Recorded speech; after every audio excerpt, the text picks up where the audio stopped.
அற்புத குழந்தை இயேசுவே. அன்புக்குரிய அற்புத குழந்தை இயேசுவின் அன்பு பக்தர்களே, வியாழக்கிழமை அற்புத குழந்தை இயேசுவுக்கு நேர்ந்தளிக்கப்பட்ட நாள். அதுவும் தலை வியாழக்கிழமை, முதல் வியாழக்கிழமை சிறப்பாக அற்புத குழந்ை இயேசுவுக்கு உலகத்தில் இருக்கிற எல்லா குழந்தை இயேசு திருத்தலங்களிலும் சிறப்பு ஆராதனையும் மகிமையும் செலுத்தப்பட்டு கொண்டிருக்கிறது. 2009 செக்கோஸ்லோவாக்கியா என்ற நாடு இரண்டாக பிரிந்து செக் ஸ்லோவாக்கியா என்று 2 நாடாக பிரிந்தது. அது கிழக்கு ஐரோப்பிய நாடுகளில் ஒரு நாடு. ரஷ்யாவிற்கு கீழ் இருந்தது. நம்முடைய திருத்தந்தை 2ஆம் அருள் சின்னப்பரும் மைக்கேல் கார்பொரிச்சேவ் மற்றும் சீனியர் ஜார்ஜ் புஷ், இந்த 3 பேரும் சேர்ந்து இந்த கிறிஸ்தவ நாடுகளை ஒரு கம்யூனிச நாடுகளுக்கு கீழ் இருப்பது சரியில்லை என்று அப்பொழுது ரஷ்யாவை ஆண்டு வந்த ஒரு கத்தோலிக்கர் மைக்கேல் கார்பொரிச்சேவ் அவரோடு இணைந்து கொண்டு இந்த ஏறக்குறைய Poland, check Slovakia, Hungary, Serbia இந்த நாடுகளை எல்லாம் ஒரே நேரத்தில் ரஷ்யாவின் பிடியிலிருந்து எடுத்து தனி சுதந்திர நாடாக மாற்றினார்கள். இது வரலாறு, அதற்கு சொல்லவில்லை. இந்த செக் குடியரசு, இந்த நாட்டினுடைய தலைநகரம் பிராக். இந்த பிராக்கில் தான் உலகத்தினுடைய உன்னதமான குழந்தை இயேசு திருத்தலம், முதலில் குழந்தை இயேசு காட்சி கொடுத்து உருவான திருத்தலம் செக் நாட்டினுடைய தலைநகரம் பிராக்கில் இருக்கிறது. எப்படி வேளாங்கண்ணி கோயில் எல்லா இடத்திலும் இருக்கலாம், ஆனால் நாகை வேளாங்கண்ணி தான் ஒரிஜினல், மற்றதெல்லாம் ஜெராக்ஸ் தான்.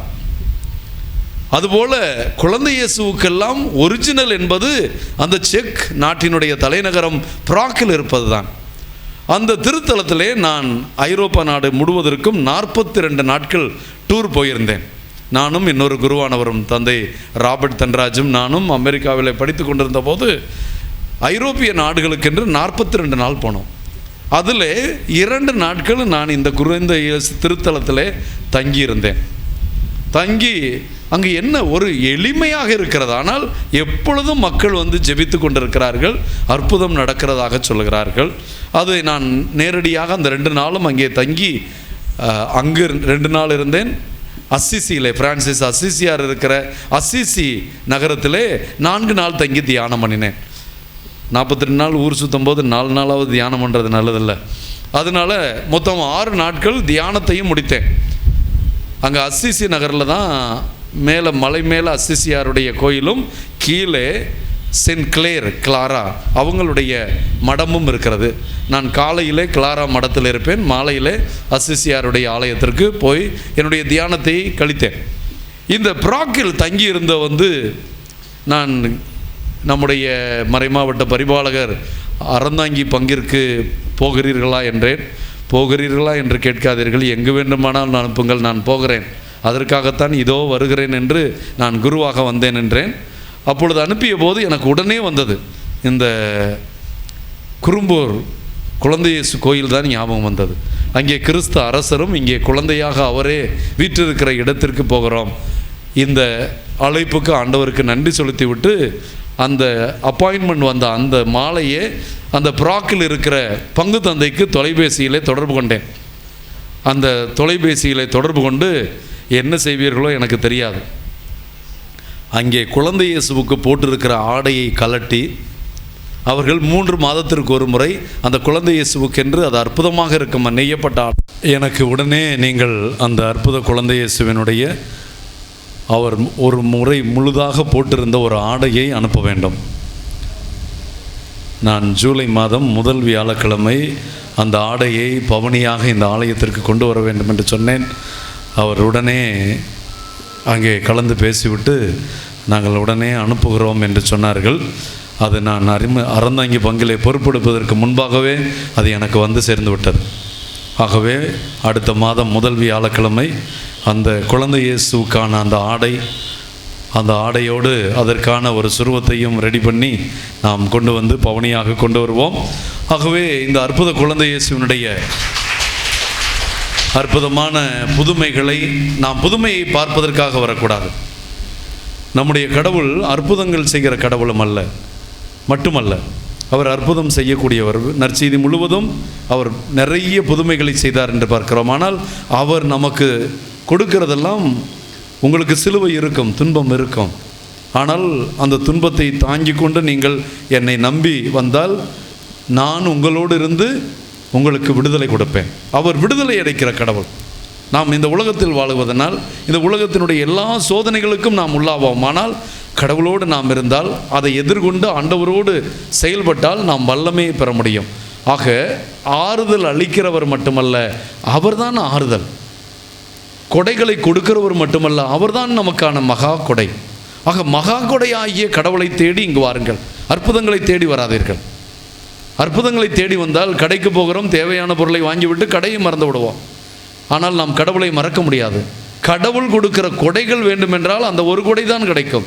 கடவுளே வேண்டும் என்று நீங்கள் வந்தால், கொடைகளின் கடவுள் உங்களோடு இருந்து வேண்டியதையெல்லாம் வேண்டிய நேரத்தில் அவர் நேர்த்தியாகவும் நிவர்த்தியாகவும் செய்வார். இந்த நம்பிக்கையிலே வருவோம். ஆக இன்றைய நாளிலே குணமளிப்பார் இயேசு. இந்த சிந்தனையை நாம் எப்படி சிந்திப்பது? இந்த இயேசுவிடம் வந்தவர்கள் யார்? நம்ம இயேசு குழந்தையாக இருக்கும்போது வந்தவர்களாக பார்க்க வந்தவர்கள் நிறைய பேர் வந்திருக்கலாம். தோராவை படித்தவர்கள் எல்லாருக்கும் தெரியும் நாசரேத் கலில் பெத்லகேமிலே மெசியா பிறப்பார் என்று. அப்படியே தெரியாதவர்கள் வராமல் இருந்திருக்கலாம். ஆனால் தெரிந்தும் கூட ஏரோது வரவில்லை. ஆனால் தெரிந்த ஞானிகள் வந்தார்கள், அறிவிக்கப்பட்ட இடையர்கள் வந்தார்கள். ஆக குழந்தை இயேசுவிடம் நம்மை கூட்டி வருகிறவராக சூசையப்பரும் அன்னை மரியாளும் இருக்கிறார்கள். கணவர் திருமணத்திலே அன்னை மரியாளுக்கு பிரச்சனை தெரிந்தாலும் இயேசுவிடம் அவர்களை இட்டு சென்றார்கள். அதுபோல சூசையப்பர் எப்பொழுதும் தன் மகன் அவருடைய மகிமையை வெளிப்படுத்துகிறவராக இருக்கிறார். ஆக அந்த ஞானிகளைப் போல நாம் கடவுளை தேடி வர வேண்டும். நீங்கள் கடவுளை தேடினால் கட்டாயம் கடவுள் உங்களுக்கு உதவி புரிவார். அவரை காண்பதற்கும் அவர் வல்லமையை பெறுவதற்கும் உதவி செய்வார். ஞானிகள் தோராவை படிக்காதவர்கள், யூதர்கள் இல்லாதவர்கள். ஆனால் அவர்கள் வானத்தில் தோன்றிய விண்மீன், அந்த வானத்தில் தோன்றிய விண்மீன் தான் ஒளி. கடவுள் இந்த உலகத்தில் முதலாக படைத்தது ஒளி. அந்த ஒளியை நாம் பற்றி கொண்டால், அதை பின்பற்றினால் நாம் கடவுளை சென்றடைவோம். சங்கீதம் 119 ஆண்டவருடைய வார்த்தை என் பாதைக்கு வெளிச்சம், அவர்தான் எனக்கு பாதை. அந்த ஒளியாக இறை வார்த்தை இருக்கிறது, அந்த ஒளியாக அன்னை மரியாள் இருக்கிறார்கள், ஒளியாக புனிதர்கள் இருக்கிறார்கள். இவர்களெல்லாம் ஒளியை கண்டு சென்றவர்கள். அந்த வானத்தில் தோன்றிய சம்மனசு மக்களுக்கெல்லாம் மாபெரும் மகிழ்ச்சியூட்டும் நற்செய்தி, உங்களுக்காக ஒரு குழந்தை பிறந்திருக்கிறது, அவரே மெஸ்ஸியா, நம்மை பாவத்திலிருந்து மீட்பவர் என்று சொன்னதை கேட்டு நடு இரவிலேயே ஆட்டுக்குட்டிகளை தூக்கி கொண்டு அந்த இடையர்கள் வந்தார்கள். இயேசுவை, குழந்தையை தண்டனிட்டு வணங்கினார்கள். ஞானிகள் வந்தார்கள், தெரிந்தார்கள். ஞானிகளை பற்றிய ஒரு வரலாற்று ஆய்வு கட்டுரை நான் எழுதியிருக்கிறேன். மொத்தமாக 5 பேர் அல்ல, நிறைய பேர் கிளம்பினார்கள். இந்த வால் நட்சத்திரத்தை பார்த்து வானசாஸ்திரிகள் நிறைய பேர் கிளம்பினார்கள். அவர்களெல்லாம் அங்கும் இங்குமாக வழிமாறி போய்விட்டார்கள் அல்லது சோர்ந்து போய்விட்டார்கள், இவரை பார்க்க முடியாதென்று. ஆனால் 2 ஆண்டுகள் அலைந்து திரிந்து இந்த 3 ஞானிகள் தான் கடைசியாக ஏரோதின் அரண்மனைக்கு கூட போய் பார்க்க தெரியாமல் மறுபடியும் அந்த ஒளியின் பின்னால் சென்றதனால் அவர்களுக்கு சரியான இடத்திலே குழந்தை இருப்பதற்கு மேல் அது நின்றது வால் நட்சத்திரம். அவர்கள் புள்ளே போய் குழந்தையையும் தாயையும் சூசையப்பரையும் கண்டு வணங்கினார்கள். பொன்னையும் தூபத்தையும் வெள்ளைப்போளத்தையும் காணிக்கையாக கொடுத்தார்கள் என்று பார்க்கிறோம். ஆக கடவுளுடைய வார்த்தை, கடவுளுடைய ஒளி நமக்கு வழிகாட்டுகின்ற வெளிச்சமாக இருக்கும். சக்கேயு பெரும் பாவி, கடவுளை மறந்து வாழ்ந்தவன். ஆனால் அவனுக்குள் ஒரு ஒளி தோன்றியது. என்ன ஒளி? இயேசு யாரென்று பார்க்க வேண்டும் என்ற ஒளி. அவ்வளவுதான். ஓடி போய் ஒரு மரத்தில் ஏறிக்கொண்டான். இயேசு அந்த இடத்திற்கு வந்தபோது அவனை பார்த்தான். இயேசுவை பார்க்க நினைக்கிறானால் இயேசுவே அவனை பார்த்து, சக்கேயு இறங்கி வா, நான் உன் இல்லத்திற்கு வர வேண்டும் என்கிறார். இப்படி யாரெல்லாம் தேடினார்களோ அவர்களெல்லாம் இயேசுவை கண்டார்கள். இயேசுவை கண்ட எல்லோரும் அவரை ஆராதித்தார்கள், அவர்களுக்கு தங்களை அர்ப்பணித்தார்கள். சக்கேயு எழுந்து நின்று, என் உடைமைகளில் பாதியை கொடுக்கிறேன், நான் யாரையாவது ஏமாற்றி இருந்தால் அதை 2 மடங்காக கொடுக்கிறேன், 4 மடங்காக கொடுக்கிறேன். அப்பொழுது இயேசு சொன்னார், நீயும் ஆபிரகாமின் மகன் தானே, இழந்து போனதை மீட்கவே மானிட மகன் வந்தார் என்றார். அவர் எல்லாரையும் மீட்க வந்தவர். அவரிடம் அர்ப்பணிப்பவர்கள், அவரை ஆராதிப்பவர்கள் ஆசீர்வாதம் பெறுவார்கள் என்று பார்க்கிறோம். அந்த ஞானிகள் கொடுத்தது வெள்ளை போலமும் தூபமும் பொன்னும் தான், ஆனால் அவர்கள் பெற்றது அந்த தேவனுடைய கிருபை. இன்றும் நாம் புறவினத்து ஞானிகளை நினைவு கூறுகிறோம், 3 ராஜாக்கள் என்று கொண்டாடுகிறோம். ஆக கடவுள் மகிமையை கொடுப்பார். ஆக ஆண்டவரை தேடி அவரை நாம் எந்த அளவிற்கு மகிமைப்படுத்துகிறோமோ அந்த அளவிற்கு நாம் ஆசீர்வதிக்கப்படுவோம். ஆகவே தான் குழந்தை இயேசுவினுடைய சுருவத்திலே, the more you honor me, the more I bless you. என்னை மகிமைப்படுத்த நான் உன்னை ஆசீர்வதிப்பேன். நம்ம வாழ்க்கையில் கடவுளை மகிமைப்படுத்துறது ரொம்ப குறைச்சு, அதனால தான் நம்ம வாழ்க்கையில் ஆசீர்வாதங்கள் மிக குறைவாக இருக்கிறது. எது நடந்தாலும் பிரைஸ் தி லார்ட், ஆண்டவரே உமக்கு நன்றி. அப்போ கடவுளை மகிமைப்படுத்துறதுன்னா என்ன? எபிரேய வார்த்தையில் ஹல்லல், அதைத்தான் ஹல்லேலூயா என்று சொல். ஹல்லேலூயா என்றால் பிரைஸ் தி லார்ட், ஆண்டவரே உம்மை போற்றுகிறோம், இயேசுவுக்கே புகழ் என்பதுதான் அல்லேலூயா என்பதனுடைய தமிழ் அர்த்தம். ஹல்லல், ஆண்டவருக்கு மட்டுமே புகழ் மகிமை அப்படிங்கிற வார்த்தை. அதைத்தான் நம்ம பாடுறோம், ஹல்லேலூயா அல்லேலூயா ஆண்டவருக்கு மகிமை என்றெல்லாம் சொல்லுகிறோம். கத்தோலிக்க கிறிஸ்தவர்கள் அல்லேலூயான்னு சொன்னால் பெந்தகோஸ்துக்காரன்னு நினச்சிக்கிறாங்க. அது நம்மிடமிருந்து வந்த வார்த்தை, நம்முடைய வார்த்தையை அவர்கள் பயன்படுத்துகிறார்கள். அல்லேலூயா பாடி ஆசீர்வாதத்தை அவன் அள்ளிட்டு போகிறான். நம்ம அல்லேலூயா பாடாமல் ஆசீர்வாதம் இல்லாமல் வாதத்தோடு தான் வாழ்கிறோம். ஆசிரியரை அவனுக்கு போகுது, வாதம் நம்மோடு இருக்கிறது. ஆண்டவரை துதிக்க வேண்டும், மகிமைப்படுத்த வேண்டும். the more you honor. அப்போ நீங்கள் சங்கீதம் 150வது சங்கீதம், கடைசி சங்கீதத்தை எடுத்து பாருங்களே. வானங்களே ஆண்டவரை புகழுங்கள், பூவுலகை ஆண்டவரை கலிகூர்ந்து மகிழு. ஆண்டவரை எப்படியெல்லாம் புகழணும், ஆண்டவரை எப்படியெல்லாம். அப்போ சங்கீதம் 143:3 அதே போல் கடவுளை ஏன் மகிமைப்படுத்த வேண்டும், இப்படியெல்லாம் அந்த 2 சங்கீதமும் நீங்கள் 143 150 படிச்சேன்னா ஆண்டவரை நாம் மகிமைப்படுத்த வேண்டும். காரணம், இந்த உலகில் தோன்றி இருக்கிற ஒரு சிறு பூச்சி புழு எல்லாம் இறைவனால் தோற்றுவிக்கப்பட்டது. உங்களுடைய பெற்றோர்கள், உங்களோடு பிறந்தவர்கள், உங்கள் பிள்ளைகள், உங்கள் மனைவி எல்லாம் இறைவன் உங்களுக்கு கொடுத்த குடம். நீங்கள் ஏதாவது ஒன்றை விலை கொடுத்து வாங்கியதாக சொல்லுங்கள். நீங்கள் சுவாசிக்கிற காற்று, நீங்கள் வாழுகிற இந்த சீதோஷ நிலை, நேற்று வரை பயங்கரமாக வேர்த்தது, இன்று மழை பெய்து குளிர செய்திருக்கிறார். கடவுளால் எல்லாவற்றையும் தீர்க்கமாக செய்ய முடியும். அவர் மனம் வைத்தால், கொடுக்கிற கடவுள் கொடுக்க நினைத்து விட்டால் கூரையை பீத்து கொண்டு கொடுப்பார். அதை தாங்க முடியாது. லூக்கா நற்செய்தி 5வது அதிகாரத்தில் நாம் பார்க்கிறோம், ஒரு மீன் கூட கிடைக்காமல் இரவெல்லாம் மீன் பிடித்து கஷ்டப்பட்ட ராயப்பர் அதிகாலையில் வெறும் வலையை வைத்துக்கொண்டு விரக்தியாக நிற்கிறார். ஆண்டவர் சொல்கிறார், கொஞ்சம் ஆழமா போ. இதுதான் இந்த குழந்தை இயேசு உங்களுக்கு சொல்லுகிற இன்று செய்தி.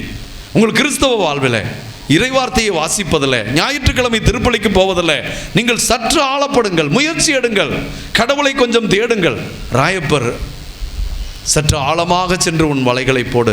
நம்மன்னா என்ன சொல்லியிருப்பான், அந்த குறும்பூர் குழந்தை இயேசு கோயிலுக்கு எத்தனை முறை போயிருக்கேன், என்ன நடந்துச்சு எனக்கு அப்படின்னு இருப்போம். கோயிலுக்கு போய் எனக்கு என்ன வந்துருச்சுன்பான். ஆனால் ராயப்பர், ஆண்டவரே நீர் சொல்லுவதனால் இரவெல்லாம் பாடுபட்டு உழைத்தும் எனக்கு ஒன்றுமே கிடைக்கல. அது உண்மைதான், இது வரைக்கும் கிடைக்கல. ஆனால் நீங்கள் வந்துட்டீங்க, என்னை கொஞ்சம் ஆழப்பட சொல்கிறீங்க. சொல்லுகிறவர் எல்லாம் வல்லவர், எல்லாம் கொடுக்க வல்லவர். ஆகவே நான் வலைகளை போடுகிறேங்கிறாரு. ஒரு மீன் கூட இல்லாத இடத்துல காலையில் சூரிய ஒளி வந்துருச்சுன்னா மீன் பிடிக்க முடியுமா? எல்லாம் ஆழமாக போயிடும், மீனே கிடைக்காது. ஆனால் ஆண்டவர் அந்த கிடைக்காத நேரத்திலும், மீன் பிடிக்க தகுதியில்லாத நேரத்திலும் ஆண்டவர் நினைத்தால், உன் வாழ்க்கையில் சோதனை அதிகமாக இருக்கலாம், கடன் தொல்லைகள் இருக்கலாம், பெரிய பிரச்சனையில் மாட்டிக்கிட்டு இன்னும் விடுதலை இல்லாமல் இருக்கலாம். ஆண்டவர் மனம் வைத்தால் ஆண்டவரிடம் போட்டு விடு. உன் எரேமியா 33:3 ஆண்டவர் சொல்றாரு, உன் பிரச்சனைகளை ஆண்டவரிடம் கொண்டு வா, ஆண்டவரிடம் மன்றாடு, அவர் உனக்கு பதிலளிப்பார். இதுவரை நீ கண்டிராத கேட்டிராத வியப்பூட்டும் காரியங்களை எல்லாம் உனக்கு வெளிப்படுத்துவார். நீ இதுவரைக்கும் கண்டுபிடிக்கலையா? காணா ஒரு திருமணத்தில் அவருடைய புதுமையை பார்த்தவங்க என்ன சொன்னாங்க, இதுவரை இவ்வளவு சுவையான ரசத்தை வைத்திருந்தேனே. அன்புக்குரிய தேவ பிள்ளைகளை, நீங்கள் உயர்வாக வாழ்ந்திருக்கலாம், எல்லாம் ஒரு நேரத்திலே நம்மை கைவிட்டு போயிருக்கலாம். ஆண்டவர் மறுபடியும் உன்னை அவர் கரத்திலே மணிமகுடமாய் மாற்றுவார், உன்னை உயர்த்துவார். எப்பொழுது? சாதாரண தண்ணியை மொந்துட்டு போய் கொடுன்னு சொன்னால் நம்பிக்கையோடு கொடுக்கணும். தண்ணியை போய் கொடுக்க சொல்கிறீங்களே, எப்படி திராட்சை ரசம் தானே தீர்ந்துருச்சுன்னு கேட்கக்கூடாது. ஆண்டவர் சொன்னால் செய்யணும். சற்று ஆழமாக சென்று உன் வலைகளை போடுனா நம்பிக்கையோடு போட்டார். ஏராளமான மீன்களை வளைத்து பிடித்தார்கள். வலை கிழிகிற அளவிற்கு, படகு மூழ்குகிற, எல்லாமே சூப்பர்லேட்டிவ். ஒண்ணுமே இல்லாத இடத்துல வலை கிழிகிற அளவிற்கு, படகு 2 படகு பக்கத்தில் இருக்கிற படகுக்காரங்கெல்லாம் கூப்பிட்டு இழுத்து 2 படகு முழுகிற அளவிற்கு. அதை பார்த்த உடனே ஆண்டவருடைய புதுமை, ஆண்டவருடைய நேரம் உன் வாழ்க்கையில் தொடங்கிவிட்டால் உன்னால் அவருடைய புதுமையை தாங்க முடியாது, அவருடைய ஆசீர்வாதத்தை தாங்கவே முடியாது. அதைத்தான் ராயப்பர் சொல்ல, ஆண்டவரே நான் பாவி, என்னை விட்டு போயிருங்க, என்னால் இந்த புதுமையை பார்க்க கூட முடியல, நான் இப்படி அவநம்பிக்கையாக இருந்துட்டேன், அதனால தான் எல்லாத்தையும் விட்டுட்டு இந்த ஆள் பின்னாடி போனால் எனக்கு மீட்பு உண்டு, ரட்சணியம் உண்டு என்று படகுகளை, பெத்தவங்களை எல்லாத்தையும் விட்டுட்டு ராயப்பர் இயேசுவின் பின்னால் போனதற்கு காரணம் நமக்குள்ள அப்படிப்பட்ட ஒரு விசுவாச வாழ்க்கை, உத்தரவாதமான வாழ்க்கை. ஆண்டவரை நம்புகிறவனுக்கு ஒரு நலனும் குறைவுபடாது, நீதிமான் விசுவாசத்தினால் வாழ்வான். இதை போதிக்கத்தான் ஆண்டவர் இவ்வுலகிலே மனுவுரு எடுத்தார். அன்புக்குரிய தேவ பிள்ளைகளே, தொழுநோயாளர்கள், எல்லாராலும் கைவிடப்பட்டவர்கள் இயேசுவிடம் வந்து கேட்கிறார்கள், ஆண்டவரே நீர் விரும்பினால் எங்களை சுகப்படுத்த முடியும். நம்பிக்கையோடு சொல்றாங்க, நீர் விரும்பினால் எங்களை சுத்தமாக்க முடியும். அவர்கள் அசுத்தம் அசுத்தம் என்று சொல்லிக் கொண்டிருந்த தொழுநோயாளர்கள், ஆண்டவர் விரும்புகிற என் குணமாக என்று அவர்களை தொட்டு குணப்படுத்துகிறார். குணப்படுத்திய அவர்களில் ஒருவன் மட்டும் நன்றியோடு வருகிறான், அதுவும் சமாரியன். ஆண்டவர் நன்றியுள்ளவர்களாய் வாழச் சொல்கிறார், அவருடைய தொடுதலுக்காக காத்திருக்க சொல்கிறார், நம்பிக்கையோடு வர சொல்கிறார். எல்லாரும் பாருங்களேன், 28 ஆண்டுகள் 28 ஆண்டுகள் ஒருத்தன் முடவன் பெத்சாய்தா குளத்தில் கிடக்கிறான். 38 ஆண்டுகள் முடங்கி கிடந்தவனை ஆண்டவர் குணப்படுத்தினார். நீ போய் குளத்தில் இறங்க வேண்டியதில்லை, தண்ணிக்குள்ள போய் இறங்க வேண்டியதில்லை, நான் தான் அந்த பெத்சாய்தா, நான் தான் குணமளிக்கும் தேவன், உன் படுக்கையை தூக்கிக்கிட்டு நட. 38 ஆண்டுகள் நடக்காத ஒருத்தன் எப்படிங்க நடக்க முடியும்? ஆண்டவர் எழுந்து நடன்னார், அவன் முயற்சி செஞ்சு நடந்துட்டான். எல்லாரும் அவனை பார்க்குறாங்க, நீ 38 வருஷமா அங்கே முடங்கி கிடந்தவன் பெத்சாய்தா குளத்தில் எப்படா நடக்கிற? அந்த நாசரேத்து இயேசு என்னை எழுந்து நடக்க சொன்னார். உங்கள் வாழ்க்கையில் 38 வருஷமா இல்லை, 3 வருஷமா 4 வருஷமா முடங்கி கிடக்கலாம், ஏதோ ஒரு பிரச்சனையில் போய் நீங்கள் மாட்டியிருக்கலாம். ஆண்டவர் உங்களை எழுந்து நடக்க வைப்பார், அதற்கு தீர்வை கொண்டு வருவார். அவர் எப்படி கொண்டு வருவார் என்று உங்களுக்கு தெரியாது, அவர் மீது நம்பிக்கை வையுங்கள். குணமளிப்பார் இயேசு, குழந்தை இயேசுவாக குணமளிப்பார் இயேசு. உங்களுடைய பொருளாதார சுகவீனத்தை, அருளாதார சுகவீனத்தை, உங்கள் குடும்பங்களில் சமாதானம் இல்லாத சுகவீனத்தை, பொருளாதாரம் இல்லாத சுகவீனத்தை, பிள்ளைகளுடைய படிப்பு குறைவாக இருக்கிற சுகவீனத்தை ஆண்டவர் குணப்படுத்துவார். குணமளிப்பார் இயேசு, குணமளிப்பார் இயேசு, நம் நோய்களிலிருந்து, நம் பேய்களிலிருந்து, நம் கஷ்டத்திலிருந்து குணமளிப்பார் இயேசு, நமக்கு குணமளிப்பார் இயேசு. எல்லாத்தையும் சொல்லுங்க, குணமளிப்பார் இயேசு. உங்க பிள்ளை மேல கை வச்சு குணமளிப்பார் இயேசு. இயேசுவால் இயலாதது ஒன்றுமில்லை. அன்னை மரியாள் நம்பினார்கள், ஆண்டவரால் ஆகாது. அந்த விசுவாசத்தோட அன்னை மரியாள் கையில் இருக்கிற குழந்தை இயேசு, இந்த திருத்தலத்தில் வீற்றிருக்கிற குழந்தை இயேசு இந்த இடத்திற்கு இன்று ஒரு மகிமையை, மாட்சிமையை அவர் புது விதத்திலே புதுப்பித்து தொடங்கி வைக்கிறார் என்ற நம்பிக்கையோடு இருங்கள், நம்பிக்கையோடு வாருங்கள். ஒவ்வொரு வியாழக்கிழமையும் மாலையில் நடக்கும், முதல் வியாழக்கிழமை மட்டும் காலையிலும் மாலையிலும் நடக்கும். அதற்கு அறிவிப்புகள் வரும். ஆகவே இந்த இடத்தை நற்செய்தியின் எழுப்புதலாக, நற்செய்தி அறிவிக்கப்படுகிற இடமாக, ஆண்டவருடைய அருள் வெளிப்படுகிற இடமாக நாம் மாற்றுவோம். நாம் நம்பிக்கையோடு வந்தால் நலம் கிடைக்கும்.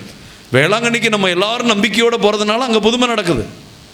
நம்ம கோயிலுக்கு போகும்போது அந்த நம்பிக்கை இல்லாமல் போகிறோம், ஏனோ தானான்னு போகிறோம். நம்பிக்கையோடு ஆண்டவரிடம் வந்தவர்கள் நலம் பெற்று சென்றார்கள்.